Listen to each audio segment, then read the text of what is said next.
እስልምናን የመሰረተ ሃይማኖት ነብይ የለም በእናንተ ግን ማን ነው ክርስትናን የመሰረተው ስትሏቸው ኢየሱስን አሉ አይደለም በጣም ጥሩ ከኢየሱስ በፊት ብዙ ነቢያቶች ነበሩ አልነበሩም ምንድን ነበር ሃይማኖታቸው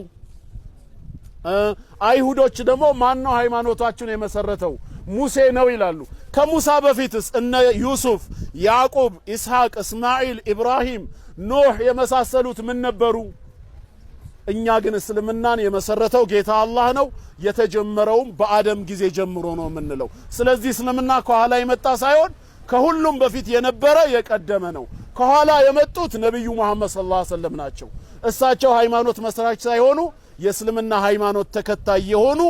ሙስሊም ነብይ ናቸው እሳቸው ሃይማኖት አልመሰረቱም ወኡሚርቱ አን አኩነ ሚነል ሙስሊሚን ያሉት ከሙስሊሞች እንደሆን ታዝዣለሁ አሉ እንጂ ሃይማኖቱን እኔ መሰረትኩት ብለው እኮ አልተናገሩ ሃይማኖቱ ድሮም ነበረ እሳቸው የተላኩበት ድሮም ኢሳ ያስተማረው ከዛ በፊት ሙሳ የነበረበት ከዛ በፊት ኢብራሂም ያስተማረው ከዛ በፊት አደም የነበረበት ነው ለዚህ ነው በአንድ ሐዲሳቸው ምን አሉ አልአንቢያኡ ኢኽወቱን ሊዓላት ዲኑሁም ዋሂድ ወኡመሃቱሁም ሸታ ይላሉ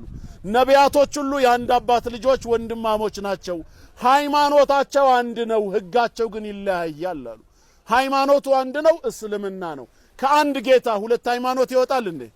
ስለዚህ ከጥንት የነበረው እስልምና ነው ክርስትና በኢየሱስ ተጀመረና ያሉት ራሳቸው በኢየሱስ ከተጀመረ ከኢየሱስ በፊት አልነበረም ነው ስለዚህ እስልምና ግን ድሮም የነበረ ነው ማንንም ሰው የሚወለድበት በተፈጥሮ ሙስሊም ሆኖ የሚቀበለው ነው ምክንያቱም ሰው ሲወለድ ሙስሊም ሆኖ መወለዱን ለማወቅ ከተፈለገ የመጀመሪያውን ትእዛዝ ብቻ ማወቅ ያስፈልጋል ካፊር ወደ እስልምና ቢመጣ የመጀመሪያው ትእዛዝ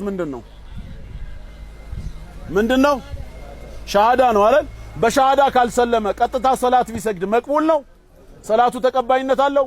መጀመሪያ መስለም አለበት እንዳትረሱ ይሄን ጥሩ እነሱን ጋር ምን ይድ ከእስልምና ወደ ኩፍር የሄደ ሰው መጀመሪያ ምንድነው የሚያደርጉት ይመን ይጠመቅ ነው አይደል የሚሉት ሳያምን ሳይጠመቅ የክርስትናን ህግ መተግበር አይችልም ይላሉ የራሳቸውንም ልጅ እንየው ከተወለደ በኋላ እንደ ኦርቶዶክስ ወንድ ልጅ በ40 ቀን ሴት ልጅ በ80 ቀን እንደ ፕሮቴስታንቱም ቢሆን ካደገና ከተማረ በኋላ ሲያምን ምን ይሆናል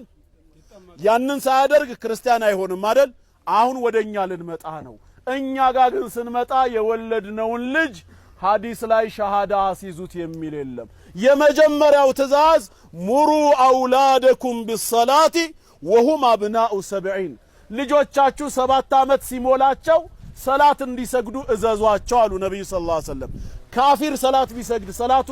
ተቀባይነት አለው ለምንድነው ታራ ሰላት እዘዙ ያሉ ለምን ሻሃዳ አስይዟቸው አላሉም ሙስሊም ሆነው ተፈጥረዋል አልተቀየረማ ስለዚህ እስልምና የሰው ተፈጥሮ ነው እኛ ጋር ግን ሰው ሲወለድ ክርስቲያን ይሆናል ካሉ ለምን ያጠምቁታል ለምን ክርስትና ይነሳል እናቱ ክርስቲያን አባቱ ክርስቲያን የተወለደው ልጅ ግን ይጠመቃል ለምን ክርስቲያን ከሆነ አይደለማ ስለዚህ የሰው ተፈጥሮ ምንድነው እስልምና ነው የሌላው ሰው ሰራሽ ነው ግልጽ ነው